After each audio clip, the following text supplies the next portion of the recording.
that actually, I'm pretty sure that was a good cutting point, so I may have cut the video there. I won't know until I'm actually all said and done here.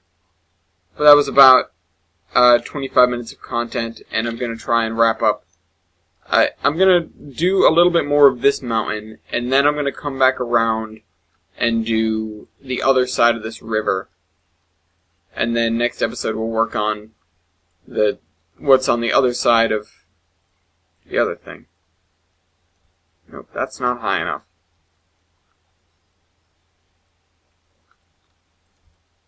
Alright, so, the Islander War lasts about a year. It is the culmination of the Islanders prodding, because frankly, they are not completely innocent in this. The Islanders prodding, the zombie train's lack of any sort of real input, just kind of helping both sides. Frankly, the people of Block Island, they're fine with this. They're like, whatever. They don't hate Quonset Point or Donadio, but they do kind of wave the fact that they're getting help in their face sometimes. But they get the 44-gun frigate, and they have to make a pit stop in Quonset on their way back to Block Island. And so Donadio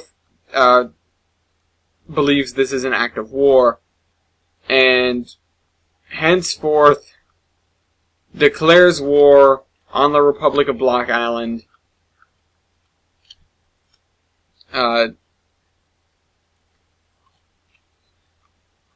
You know, it's a fiasco, I'll say that much.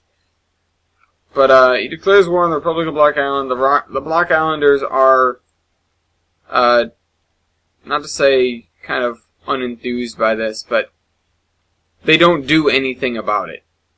He just continues to generally, and I say generally because he doesn't do a very good job of it, refuse them access to his ports.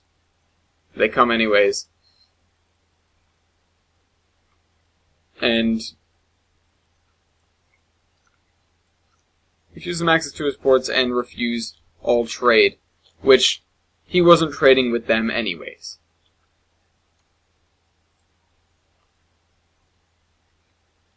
Okay, hold on. We need to level this because this is getting crazy.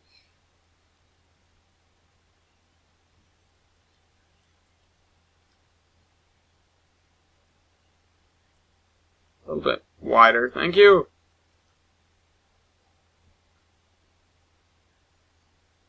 Now, things change a little bit when Donadio gets hold of...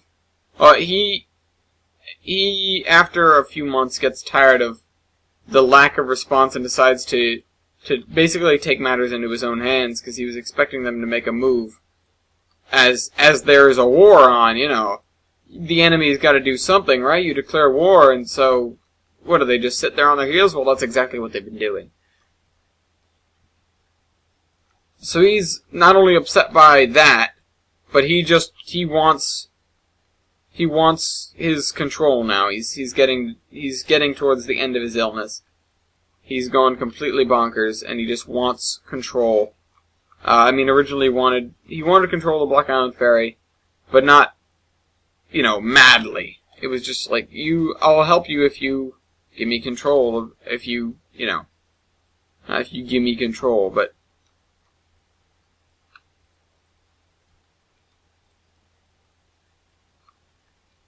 I'll help you if I'm in command, basically. Which, for a shrewd man who really wants to be in command, that's not so much of a stretch, personality-wise.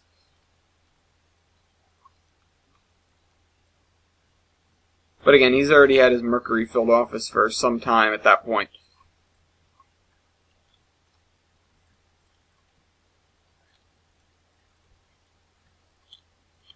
So, he ups the ante when he goes to a place called Battleship Cove, and over the course of about a month, reactivates essentially I believe it's a World War II era destroyer called the Joseph P. Kennedy. and cruise it with a couple dozen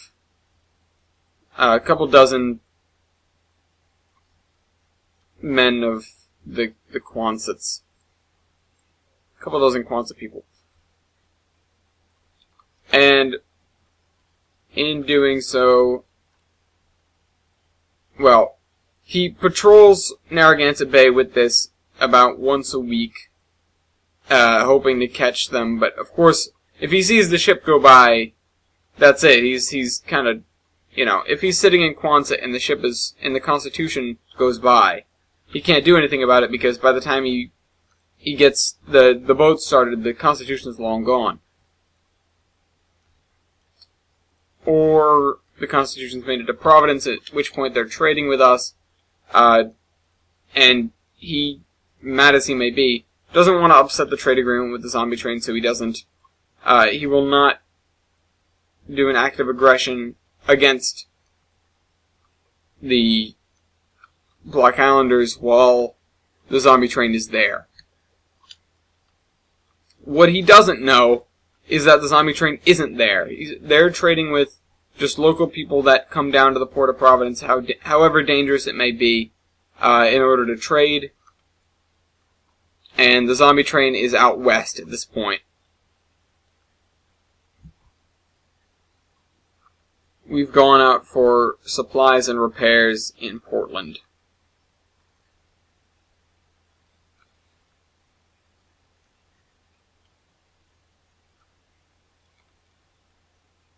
That doesn't look too bad.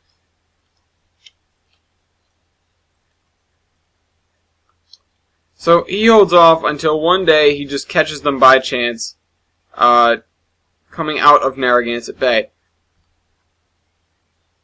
They come out of Narragansett Bay, he moves in for the kill. He, takes aim and fires his guns repeatedly, multiple times, He fires a bunch. He shoots. Wait, no, what am I saying? He doesn't have too much ammo. He only has about 5 rounds for his main guns, and I believe those are only 5 inches, or the ones he could get working were 5 inches. He fires all 5 rounds, and only one of them hits, and that hit does little more than punch a hole. It's above the waterline. The shell doesn't explode because it's museum ordnance. It's not very potent. They roll the shell off the side, and him noticing that he's out of ammo stops being in the offensive position. Instead, he starts to try and retreat, but the Black Islanders have basically had enough of him at this point, and so they move in now. That's going to make a mess. That's not as bad as I thought it was going to be. They've had enough of him at this point. They move in with the Constitution, and they start chasing him down, basically. They chase him for a decent amount of time before the wind is shifted in their direction, and they get pushed towards him and are able to actually make contact with the Joseph P. Kennedy. Physical contact. Throw grappling hooks aboard and board the ship.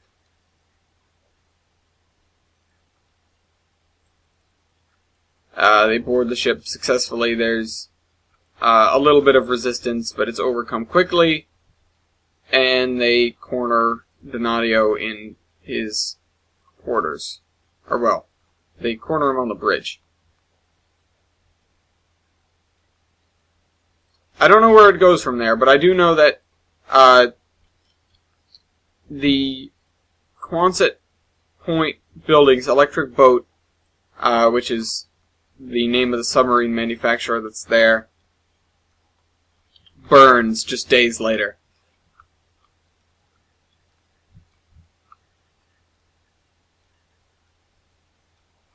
Not sure what I'm going to do with this.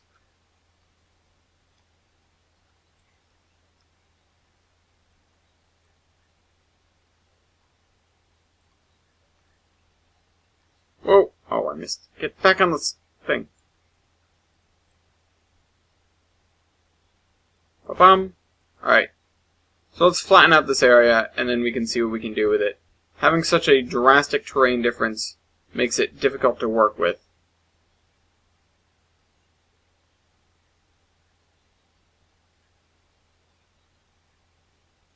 I'm going to try not to cut into anything important. So long as I get this all up to a decent height, though, I'm not too worried about making a little bit of a mess. Especially over here, where I'm not even sure what I'm going to do with the stuff around this tunnel.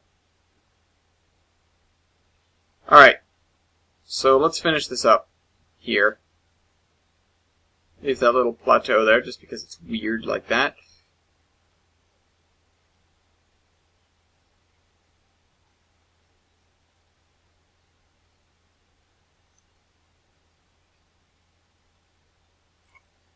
Alright, so that's that area flat.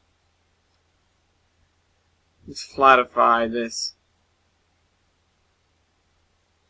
It does help greatly to have all your land at least close to the height that you're working at, or, well, slightly under is better than slightly over, because putting your spline points down into the earth where you can't see them is, well, it's not helpful.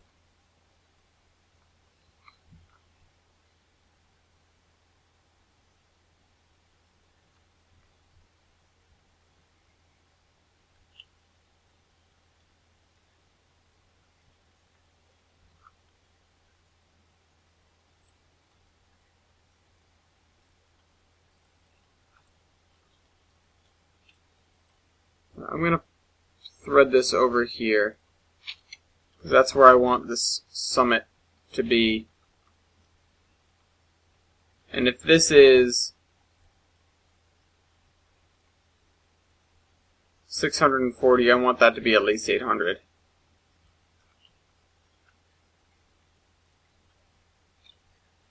$815, let's say. Apply.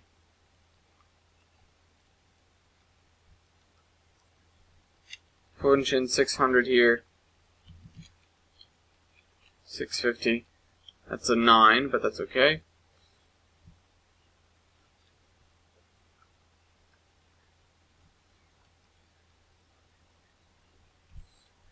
What would this be? About 550. Click.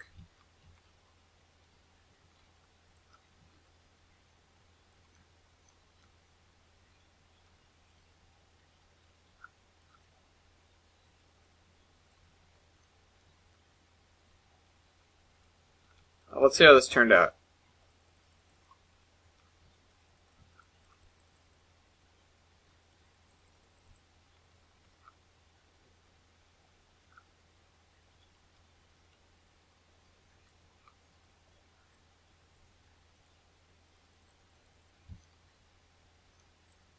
It's a little bit of a steep change in grade.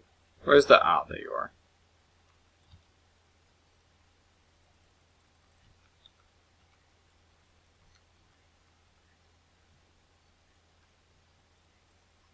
This is going to be the highest peak that we've done so far, at least as far as I can remember.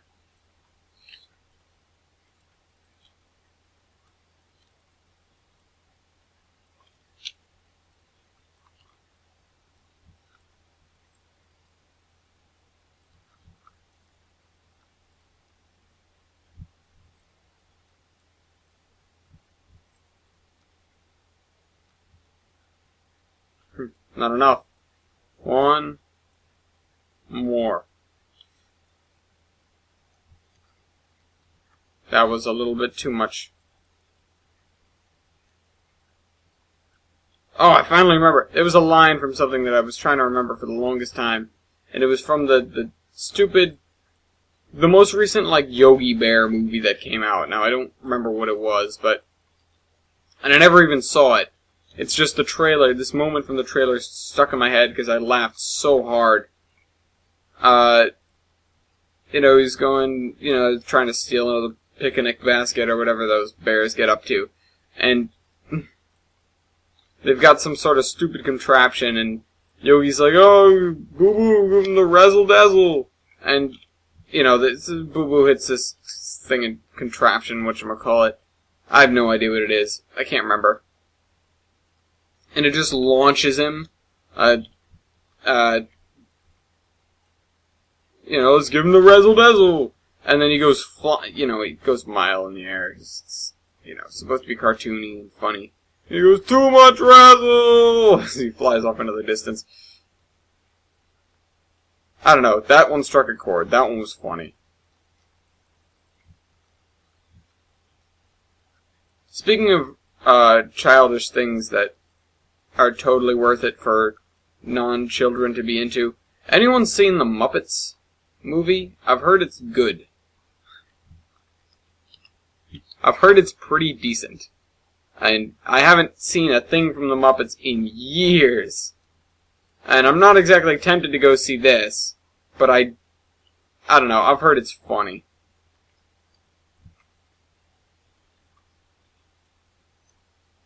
And on the subject of sequels to things that were part of our childhood,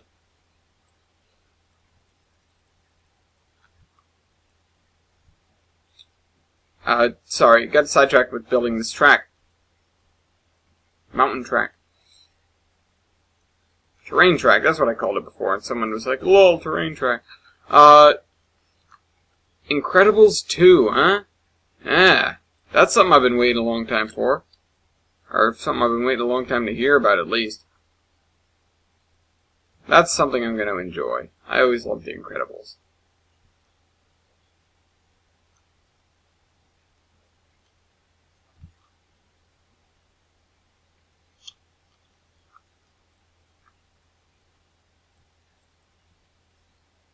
Oh! I keep doing that. I keep doing that. Shame on me. Why do I keep doing that? I just think, oh, I'll adjust my controls and it'll know. It'll remember. It's psychic. My computer is psychic, obviously. It knows exactly what I want and then ruins it for me. Except for War Thunder. That worked great. Like, I've never recorded a game so smoothly. It's like the opposite of Minecraft. We got two new and returning series. Wait. No session.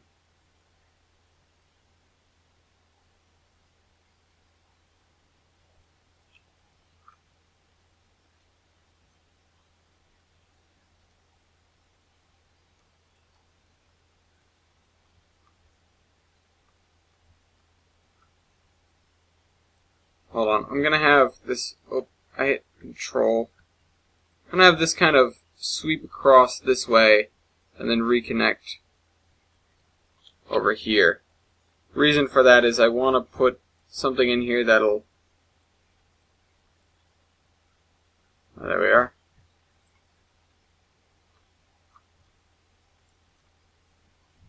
That'll enable me to make a lower slope down here without making the entire mountain look ridiculous.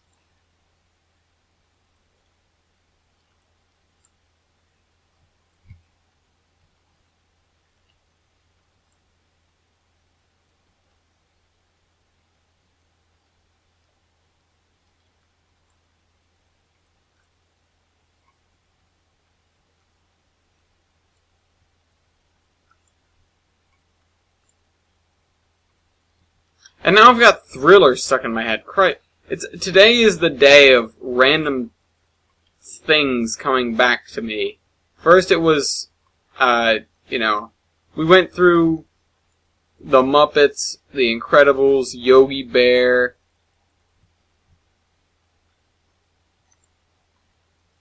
There's something special about today that brings back childhood. Speaking of days that brought back childhood, though, a couple days ago, well, for me, a couple days ago, was April Fool's. I know I didn't get you guys with anything because the video that went up was pre-recorded and I forgot that it'd be going up on April Fool's. What'll this be going up on? I don't even know. I don't have a calendar. Well, I do, but it's over there. And it still says March. Yeah, how helpful. I mean, I have no one to blame there but myself. I'm not going to get angry at someone else for me not changing my calendar. God. Subscribers, why didn't you change my... Also, got to give a great thanks to you guys. Those of you that have been around and those of you that have recently subscribed and helped me get to 700 subscribers. Soon enough, we'll be marching towards 1,000. I don't even know what I'm going to do at 1,000. For 500, I started the Zombie Train Part 2. Maybe for 1,000, I'll finish it. Again, I recorded this recording at the same time I did last week's. So, we've got, whatchamacallit. I technically haven't made it any farther in the story by the time you've heard this. Although I have. I don't know. Timey-wimey. We're getting timey-wimey. I've got this mountain to finish, and I do have tonight to do it. But I'm not going to do it right now. It's a little bit purple. Let's fix that. I changed that, and now it's too purple. There. You could have green water. Hold on. What is that? What would that look like? It looks like toxic goo. Jeez. Lava. I wonder if anyone's made a lava railway. Alright. So we get that all set. And we have our beautiful, lovely sky. It's a massive mountain. This is one hell of a mountain.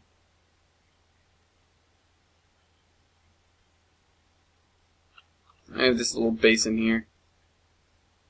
So we'll see how this thing is going to turn out. And I'll see you guys next week. Hope you guys enjoyed the video. Train Man out.